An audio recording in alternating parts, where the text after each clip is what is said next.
सागर के तिली चौराहे के समीप 8 करोड़ रुपए की लागत से बनने जा रहे सर्व सुविधा युक्त ऑडिटोरियम के भूमि पूजन कार्यक्रम में जिले के प्रभारी मंत्री और डिप्टी सीएम राजेंद्र शुक्ला के द्वारा नगर विधायक और मेयर की उपस्थिति में संपन्न हुआ।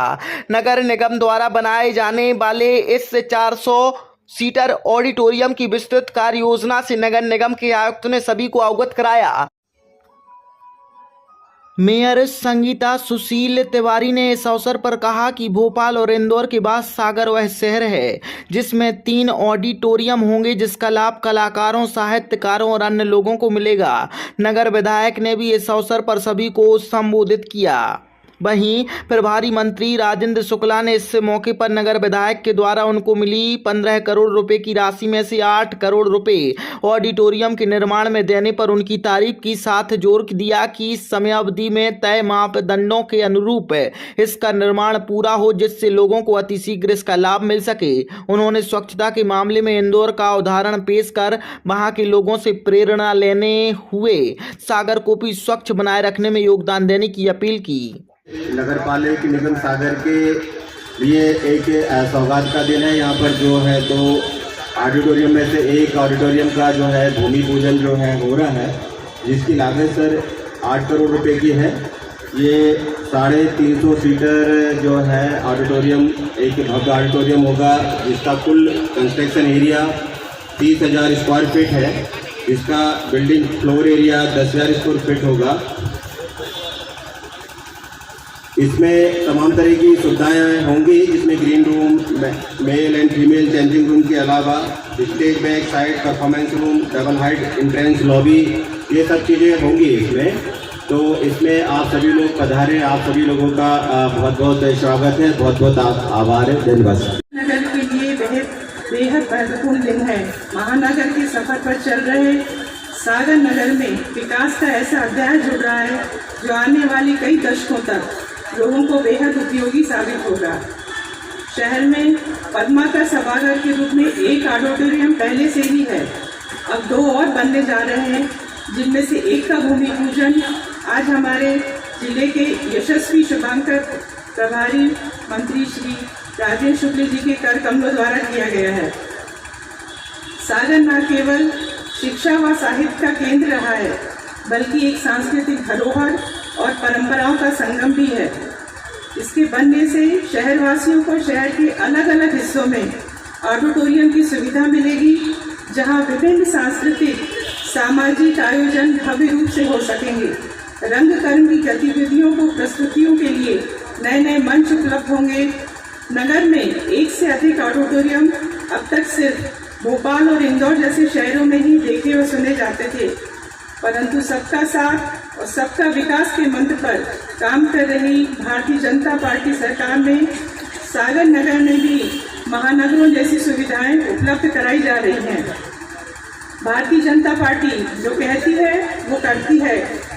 नगर निगम चुनाव के समय संकल्प पत्र में सागर में आवश्यकता अनुसार ऑडिटोरियम बनवाने का वचन दिया था, वह आज पूरा हो रहा है। इसके लिए मैं माननीय मुख्यमंत्री डॉक्टर मोहन यादव जी, जिले के प्रभारी मंत्री माननीय राजेंद्र शुक्ला जी और पार्टी नेतृत्व का आभार व्यक्त करती हूँ।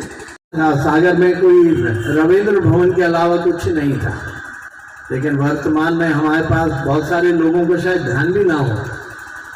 रविंद्र भवन के अलावा हमारे पास पद्माकर सभागार है, हमारे पास विश्वविद्यालय का गोल्डन जुबली ऑडिटोरियम है, बीएमसी में एक बहुत अच्छा ऑडिटोरियम है। बीएमसी के लिए मैं उसके लिए सम्मानीय उप मुख्यमंत्री महोदय को निवेदन करना चाहता हूं कि वो ऑडिटोरियम बनके तैयार है, लेकिन उसमें कुछ फर्नीचर फिक्चर्स का प्रॉब्लम है, उसका भी हमने एक निवेदन आपसे किया है। आप कृपा करके उस पर भी ध्यान देंगे तो हमारा वो ऑडिटोरियम भी चालू हो जाएगा। और ये हमारा लगभग 400 सीटर ऑडिटोरियम जो है, इसको बनाने में उतना समय नहीं लगेगा। 2026 में यहाँ पे आप लोग इस ऑडिटोरियम का उपयोग करने लग जाएंगे, ये मैं आप सबको आश्वस्त करना चाहता हूँ। अगले वर्ष के लिए मेरी पुनः कार्य योजना है कि हर वार्ड में या वार्डों का क्लस्टर बना के ऐसे हम हर स्थान पे एक खेल का मैदान डेवलप करना चाहते हैं। हमारे बच्चों के खेलने के लिए मैदान बहुत संकुचित हो गए हैं, खेल के मैदानों की कमी है और हम जानते हैं कि इन खेल के मैदानों का कितना महत्व है। इस नाते इस बार का हमने जो प्रपोजल दिया है आप सबसे पूछ के, और ऐसे लगभग 15-20 खेल के मैदान जिसमें बेसिक सुविधाएं सारी उपलब्ध होंगी, उस दिशा में हम काम कर रहे हैं। आप सबका आशीष, आप सबका मार्गदर्शन इसी तरह मिलता रहेगा, ऐसी आशा, ऐसी उम्मीद है। मुझे कहने में संकोच नहीं है। तो उस समय कई लोग ये कहने लगे थे कि सभी शहरों में परिवर्तन हुआ है लेकिन सागर में बिल्कुल नहीं दिखता। लेकिन आज मैं कह सकता हूँ कि जिन शहरों में परिवर्तन पहले से होने लगा था उससे भी तेज गति से सागर में परिवर्तन होकर सागर विकसित देखने लगा। सड़कें चौड़ी हो गई, डिवाइडर बन गए, डिवाइडर में पेड़ भी लगे हुए हैं, पेड़ सूख नहीं रहे बल्कि हरे भरे हैं। इसका मतलब उसमें पानी भी डाला जा रहा है, सफाई की जा रही है। और प्रधानमंत्री मोदी जी ने तो स्मार्ट सिटी का एक विजन दिया है, उसके लिए पर्याप्त धनराशि दी है। धनराशि का यदि सदुपयोग हो जाए तो शहर हमारा सुंदर हो सकता है, विकसित हो सकता है। और स्वच्छता का उन्होंने ऐसा एक कॉम्पिटिशन शुरू किया है। यदि अधिकारी ठान लें, क्या जरूरी है कि हर बार सबसे साफ सुथरे शहर का अवार्ड इंदौर को ही मिलना चाहिए? क्या हम इंदौर को पीछे करके और सागर को सबसे सुंदर शहर नहीं बना सकते? लेकिन अभी पिछले दिनों मुख्यमंत्री जी के साथ मैं एक शादी समारोह में इंदौर गया था और इंदौर अगल बगल देख के हम लोग चर्चा कर रहे थे कि वास्तव में इंदौर को ऐसे ही सफाई का नहीं मिला है। वास्तव में कहीं भी नजर डालते हैं क्या धूल और गंदगी कहाँ होती है ज़्यादा? डिवाइडर के बगल में धूल जमा होती है और इधर पाथवे बना है तो पाथवे में कचरा इकट्ठा रहता है। लेकिन वहाँ पर पूरा चमकता हुआ शहर। तो भाजपा के जिलाध्यक्ष भी बैठे थे तो उन्होंने कहा साहब हमारे इंदौर के लोगों में कल्चर डेवलप हो गया है साफ रखने का। कचरा बच्चा भी अब कचरा सड़क पर नहीं फेंकता। ऐसा एक अंदर उनके अंदर एक इतनी इंदौरियत भर गई है कि वो कचरा न फेंकना उनके संस्कार में आ गया है। अपने शहर को साफ रखना, हमारा इंदौर, हमारा इंदौर। तो क्या सागर इस मामले में इंदौर वालों से पीछे है क्या हमारे अंदर ये भावना नहीं है कि हमारा सागर सबसे साफ सुथरा और सुंदर होना चाहिए?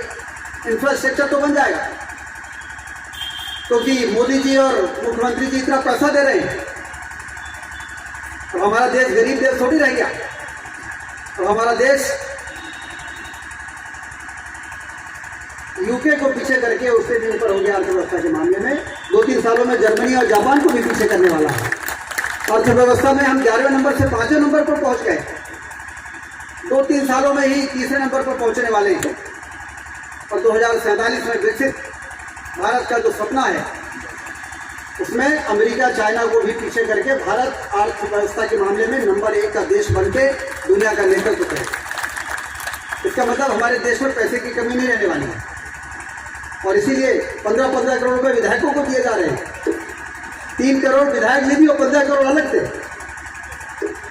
सिंचाई की नहरों का जाल बिछाया जा रहा है। जल जीवन मिशन से 3000 करोड़ रुपए अकेले सागर जिले में गांव-गांव में नल से पानी देने की योजना। ये चमत्कार नहीं है तो और क्या है? किस गांव के व्यक्ति ने सोचा था जहाँ हैंडपंप से पानी ढोने वाली माताएं बहनें, कभी सोचा था कि फिल्टर प्लांट लगेगा, टंकी बनेगी और नल से फिल्टर वाला पानी जैसे शहर के लोगों को मिल जाता है वैसे गांव के लोगों को भी शहर फिल्टर वाला पानी मिलेगा। हमारे देश के स्वास्थ्य को यदि बेहतर रखना है तो हमें शुद्ध पेयजल लोगों को उपलब्ध कराना है।